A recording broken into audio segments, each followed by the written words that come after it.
I once read on an iRacing forum that the official practice and qualifying sessions you join before a race actually impact your safety score and licensing on the service.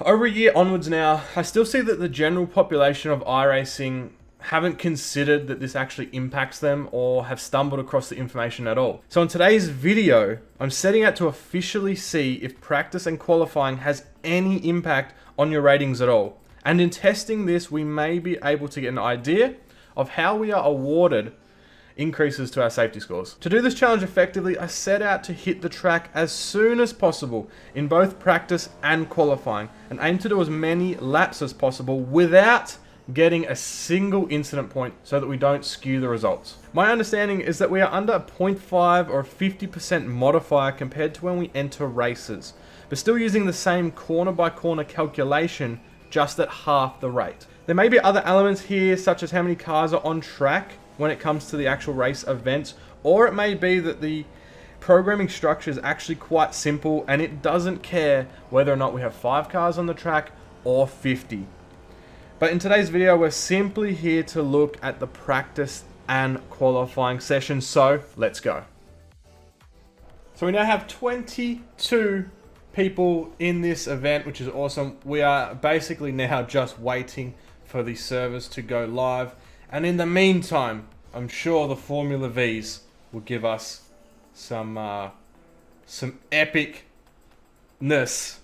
I don't know what else to call it. Let's just see what they get up to while we wait. Oh, it's on ahead. Here we go. Here we go.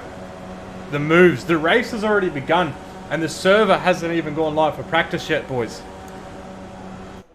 Oh, shit. On the outside. It gives him room. He's gone! He's absolutely binned it. He wasn't about to get involved with this. That's good for him to give the room, is it not? Oh, boys, it is on. Oh, we've hit a gear. Oh, just sending it into turn 1.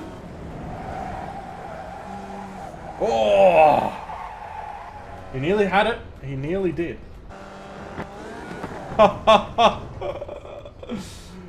Oh man, that's wicked. It's just off track, I believe. Yeah, touched dirt. Oh, no, he's gone. He's gone as well. Oh no, this is looking bad. Oh no! Oh, it's happened. Okay, now we need to make sure we avoid everyone because this is an official practice session now.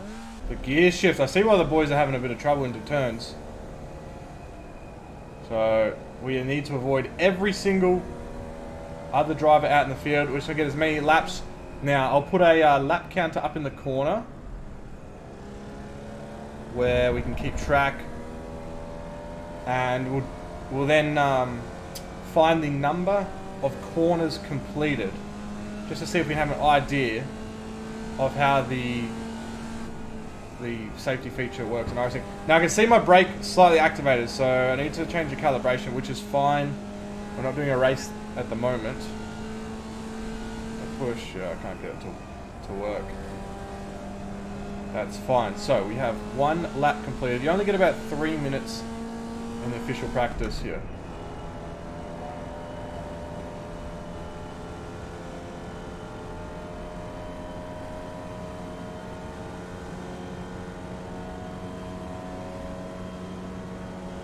With 2 laps now being in qualifying and 1 in practice, we're on a total of 3. Now, even though you only get 2 laps that count for qualifying, you can continue to drive as long as you have enough fuel in the car, given the open setup series.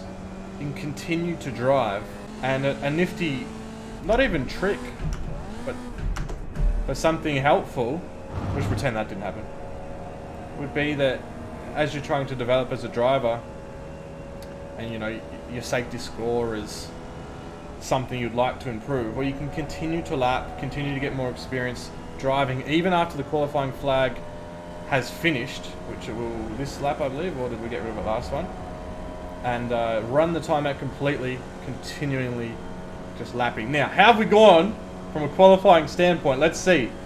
7. Now we're not going to participate in the race. We're going to start from the pits. Checker flag this time So that we don't get any of the racing corners. intervene with what we've done. We're just going to leave the pits, pull over, and then just wait, watching the greatness that is Formula V rookie class unfold. We'll just sit in the pits so that our participation stays for the whole race. Whether or not that affects the test at all, probably not. But either way, we get a nice show from the rookies, and we'll sit the full duration of the race event. Game plan is to start from the pits. We'll just drive forwards, just enter the track, exit out of the car, and then stay in the pits. Just to ensure that the race has started, we stay here the full duration. Not that this probably has any impact at all. And then we will watch the drama that is the rookies unfold. If you would like to skip straight to the end of this video section where we just go over the results and see what happened, then you can click the top. I'll try and put it on the screen of what time you need to go to on the video. But for the rest of us, let's see this unfold. Look in the horizon. Oh, I can see a lock brake already. Okay, so we've entered the racetrack. No one's going to hit us. And no incident points at all. You can see in the bottom right, both in practice, qualifying, and the race. Let's catch up. We'll see what has occurred so far. Good view from this guy.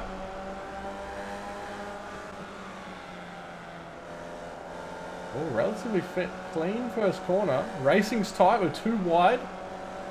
And we've got some in the dirt, and there is the first car off into the sticks. Now we've got some locked brakes. Oh, it's on ahead. This is going to be huge. This is for the lead of the race. Up ahead, and second place has completely lost it. Oh no, it was on. As you can see, we've got the draft to watch from the third position here. He's watching this all unfold. We are one lap into the race with the stakes on the line. Obviously, it's a very important race. Where either side of the track coming in want the same piece of tarmac. And it hasn't gone the way you would hope. Oh, it actually nearly got a lot worse. Oh, pretty nice lines from all four drivers here coming into that turn. Slipstream playing an effect here, the draft.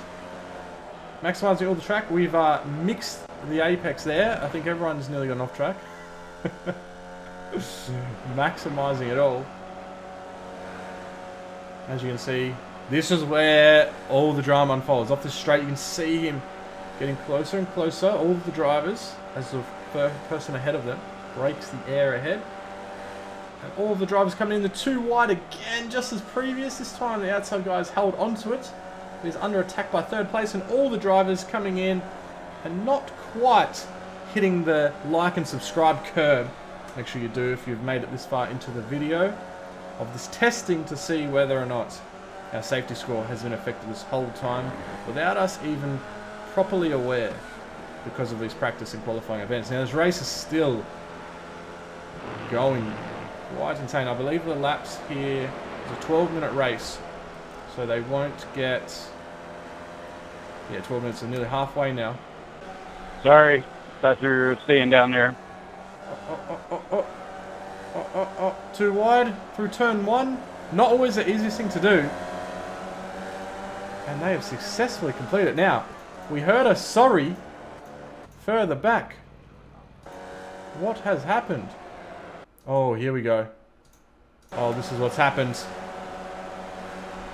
Oh no, not aware the driver's on the inside. Again, coming at a very sharp angle. Oh, and they've tapped wheels and they are both gone. Will second place make use of the draft down the straight? No, he is not. He could easily catch up to them. But he wants to try and scare him into a mistake, and I think it has worked in his favour. Oh no, we're going awfully wide. Both of us, position 1 and 2 here, wanting the same piece of bitumen. And operation successful. Boys, just drive your own line in Rookie's formula and things will fall into your lap. Now I believe there's one more lap to go because I haven't seen a white flag, because even we would have been given that. Now it's on for third position here as well. What is going to happen in this last lap, guys? It is past race time, so I believe we are now. We'll see when they cross the line. Is both P1... All right, man. It's white flag. Here it is. Time We've got by. One more action to go. the first row, action the second row of cars. Oh. Keeping the revs high, these drivers are. Using every bit of track. This is action-packed. I don't think it's just me. I think this is actually an action-packed race. It's been quite impressive. I will give it to these drivers here. Oh, and this is really spiced up. We can see a group of cars. All 5 cars coming together. These guys are all... Oh, man, there's too much to watch. We'll come back to this, because we need to watch this unfold right here. We'll come back to what's happened behind. Because this could be nasty. Oh, he wants it. He wants to go for the move. He's going to hit the exits.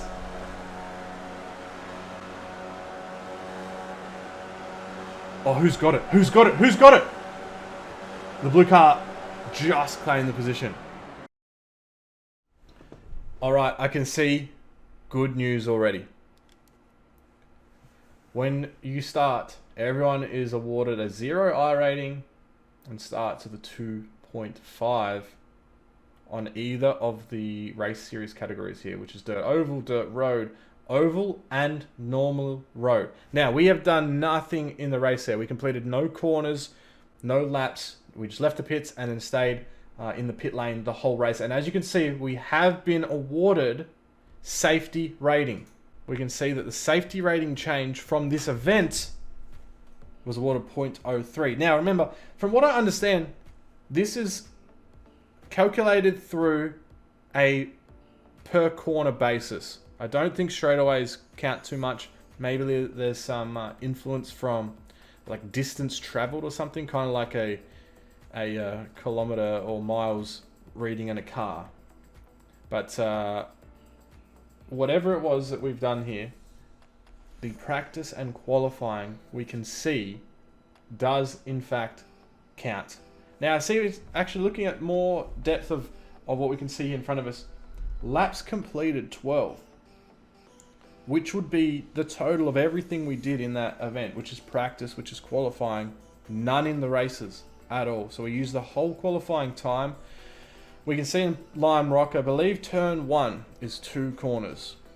So we have 2 corners. We then go into the first double left, which is another 2, we're on 4. 5 to the right, 6, 7, and there's 8 turns by my counts on Lime Rock, and we can load the lap track up and double check for sure as I look back over this video I've created here. But pretty much we can see that we've got 12 corners, sorry, 12 laps by 8 corners, meaning there's 96 successful corners taken in that time. And now if we just divide by 0.03, that's the wrong way to do it, guys. It's 0.03 divided by 96 means somewhere around this number is what you are awarded per successful corner on any given racetrack. Now, obviously per lap, Nordschleifer has many more corners and is going to award many more. It's not a bad way to go about this because it doesn't affect whether or not you're on a short track or a long track or things like that. I think, generally speaking, with everything combined, it's not a bad way to go about how you code in your safety rating. So today we've answered the question of whether or not practice and qualifying, the official sessions, not the open half an hour session that you can practice on, but when the announcement from the game says the official qualifying session is about to begin, you press join, it throws you in with all the other cars into practice, and then it goes straight into qualifying. Those 2 events do in fact count, and we did find somewhat of a number. However accurate that is, I'm unsure, but hope this information helps you in one way or another, and if it does, then always remember to hit the like and subscribe button, just like you hit your Apexes, if you found any of this content that I do on this channel helpful. Thanks for making it all the way to the end here, guys, and I will see you guys next time.